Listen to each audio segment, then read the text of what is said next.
road you are traveling is the same one the art collector and newspaper publisher William Randolph Hearst traveled when he began building this estate with his architect Julia Morgan in 1919. They worked on this project for 28 years. We will pass a large Spanish-style house built in the 1930s as the poultry ranch manager's residence. It is still used by Hearst ranch employees today. And just to remind you guys, as you guys are taking pictures, Mr. Hearst was America's first media mogul. At the height of his empire, he had 28 newspapers, 14 magazines, and radio stations. He had one of the first television stations in the United States. He even has a movie production company. He can't touch. Can't touch the He's never.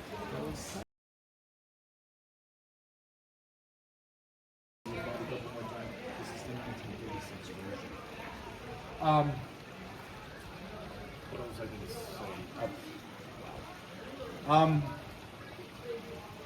Mr. Hearst, let me put it this way. Talking the blending of the old and the new, for example, that temple facade. Look at those columns. Those columns date back to the first and fourth century Rome. And in fact, if you look at the columns, some of them are slimmer, some of them are thicker, some are longer and shorter.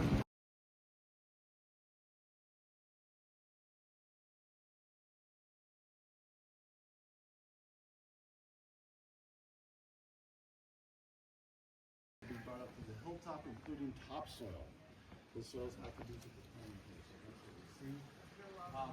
They had to go up the same road you guys came up, but it was a dirt and gravel road, and we're talking about old-fashioned Mack trucks coming up. So, pretty an arduous task back then.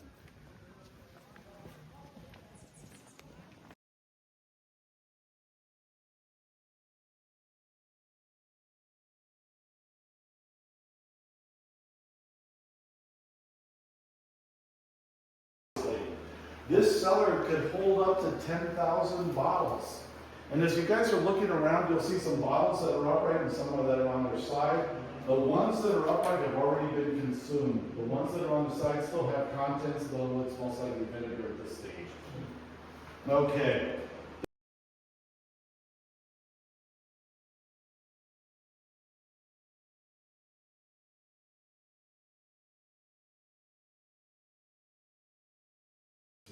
But anyway, livable in 1921, but his most famous occupant was in 1929, Sir Winston Churchill. He thought of himself as quite the artist. He would actually paint the Santa Lucia Mountains while he was residing here. Mr. Hearst, remember I told you, he's very strict on alcohol consumption. If you find yourself drunk, you're going to find your bags packed. But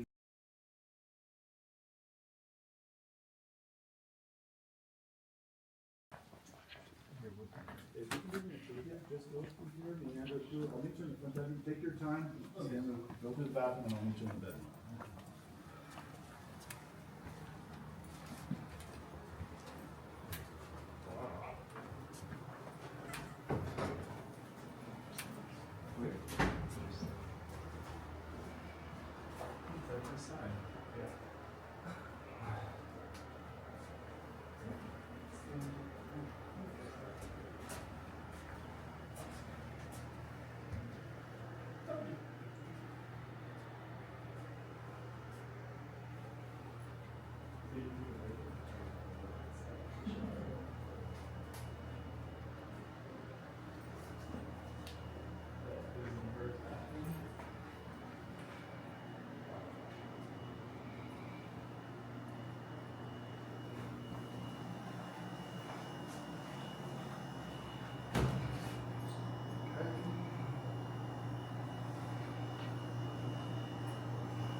Okay, as you guys were going through those bathrooms, what do you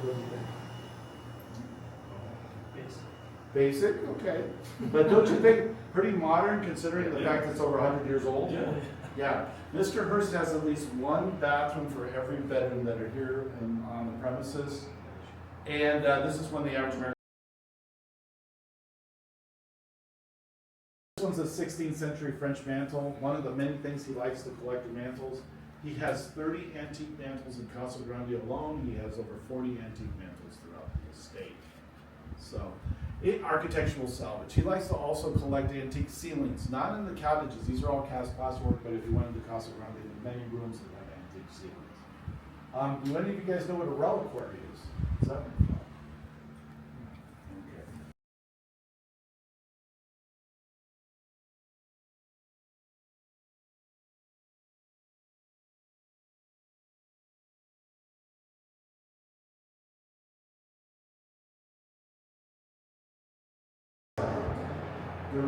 One of the reasons George Hearst first purchased his property is because he imagined San Simeon Bay becoming a major seaport, the only deepwater bay between Santa Barbara and Monterey. But he was banking on the fact the railroad was going to get through here, and it never did, so it never became a major seaport. But he kept the property because the boy, William Randolph, loved his property so much that he kept this in for his son. But the other thing too, you notice all these trees. Oak trees are indigenous, but they did not exist during Mr. Hearst's time. He planted 70,000 oak trees out here. Because if you would have been here before he was here planting, it would have looked like those brown areas that you see out here. Those oak trees, they survive, indigenous, and they do very, very well. Mr. Hearst, in the beginning part of the 1940s, Mr. Hearst was not residing there. He was staying in this other state with his girlfriend in Minton, the one I talked to by this mountain near Mount Chapel.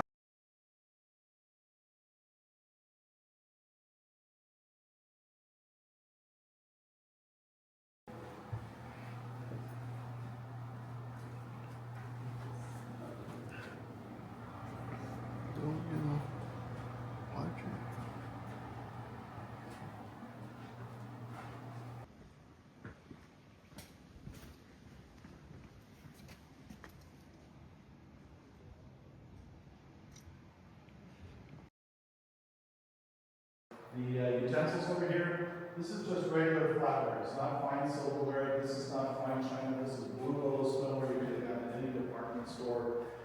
Basically, this is his homage to his camping days when he was a kid. When he used to go camping here as a kid, and you most likely think these are the happiest times of his life. But this is what he would have been served with when he was camping. Of course, his idea of camping is hardwood floor circus tents and people serving him, but that's camping. But this is what he would have served his guests with. It was on the, he had paper napkins. What Gilded Age tycoon would have his guests eating with paper napkins? But that's Mr. Hearst, as this is always referred to as the ranch.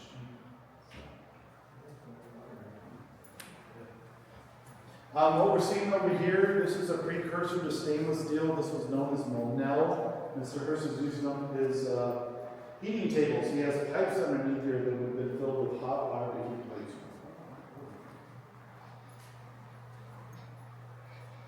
Is the phone more of a concierge type? Well, he has almost 100 phones throughout this place. He has switchboard operators working 724. He has in fact, a frequent question of some of the guests was they were lost. Where am I? And they could tell by the silver where the calls were coming from. So that's how they went that way. But you can imagine people being lost.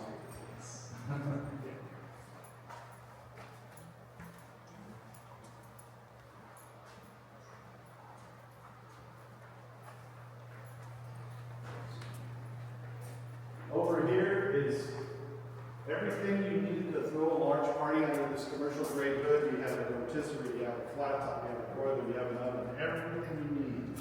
And on the other side, this thing that looks like a submarine is his pressure cooker. He has a large vat for soups. Everything you need to throw large parties. And in fact, I'm going to let Jess through a little bit. Hey, Jess. Hey.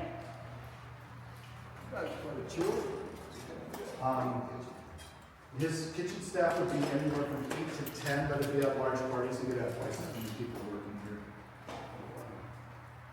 And you can imagine what his menu was. We're on the ranch, you would have ranch food, but there was not to say that he would kick it up.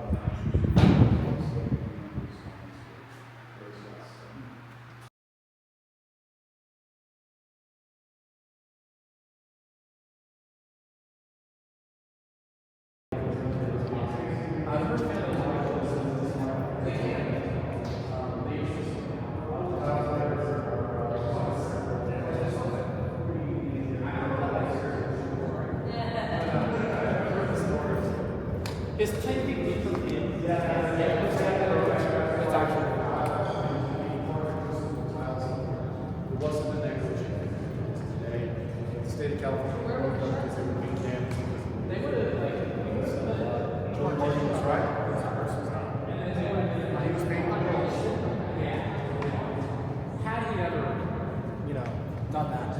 the alcove back there is 3.5 feet. And it's a drawing right now. And then he decides he wants to go a little cool, so they have to excavate. She says that a flat roof is going to be a problem because it's going to leak, and she's absolutely right because this flat roof leaks. So, and I'll tell you the consequences of that. But you see these lights? The castle takes on a Yeah, whole well, he new kept saying that. I atmosphere. kept being like, Go back in time to the golden age of the estate and experience what it must have been like to be a guest of Mr. Hearst on a moonlit evening. You'll be surrounded by other guests in 1930s attire, enjoying the rooms. There are many ways to feel the romance and magic of this incomparable estate. Check our website for specific tour times and details.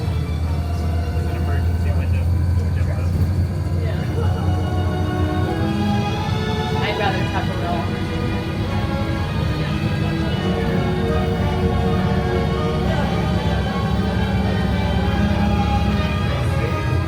I think at this speed, I could make it.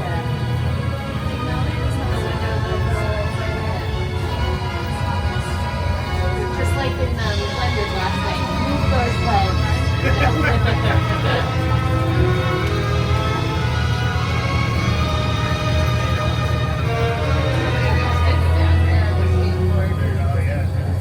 While you're at the visitor center, be sure to stop by the gift shop and also to view the free exhibits, which will give you an expanded appreciation of the estate.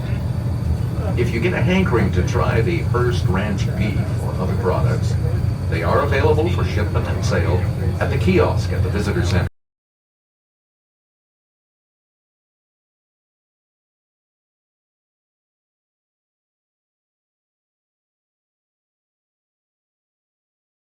In Mr. Hearst's time for the polar bears. They were given ice on warm days and used their pool to swim in and keep cool. These animal pens were modeled after those in German zoos and were very advanced for their time. In the late 1930s, when Mr. Hearst began to experience financial difficulties, many of his zoo animals were donated to California zoos, including in San Diego and San Francisco. The descendants of his zoo which cause the most excitement today are the zebras, which you may see as you travel south on the east side of Highway 1, mingling with the Hearst cattle.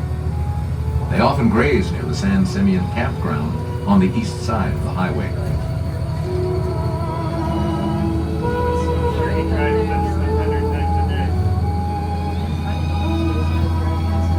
That's smart. She brought a GoPro. Really smart.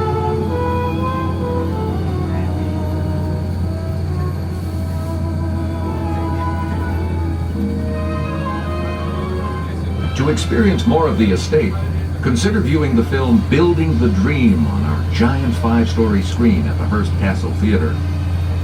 Showtimes are every 45 minutes all day long through the double doors across from the fountain at the visitor center.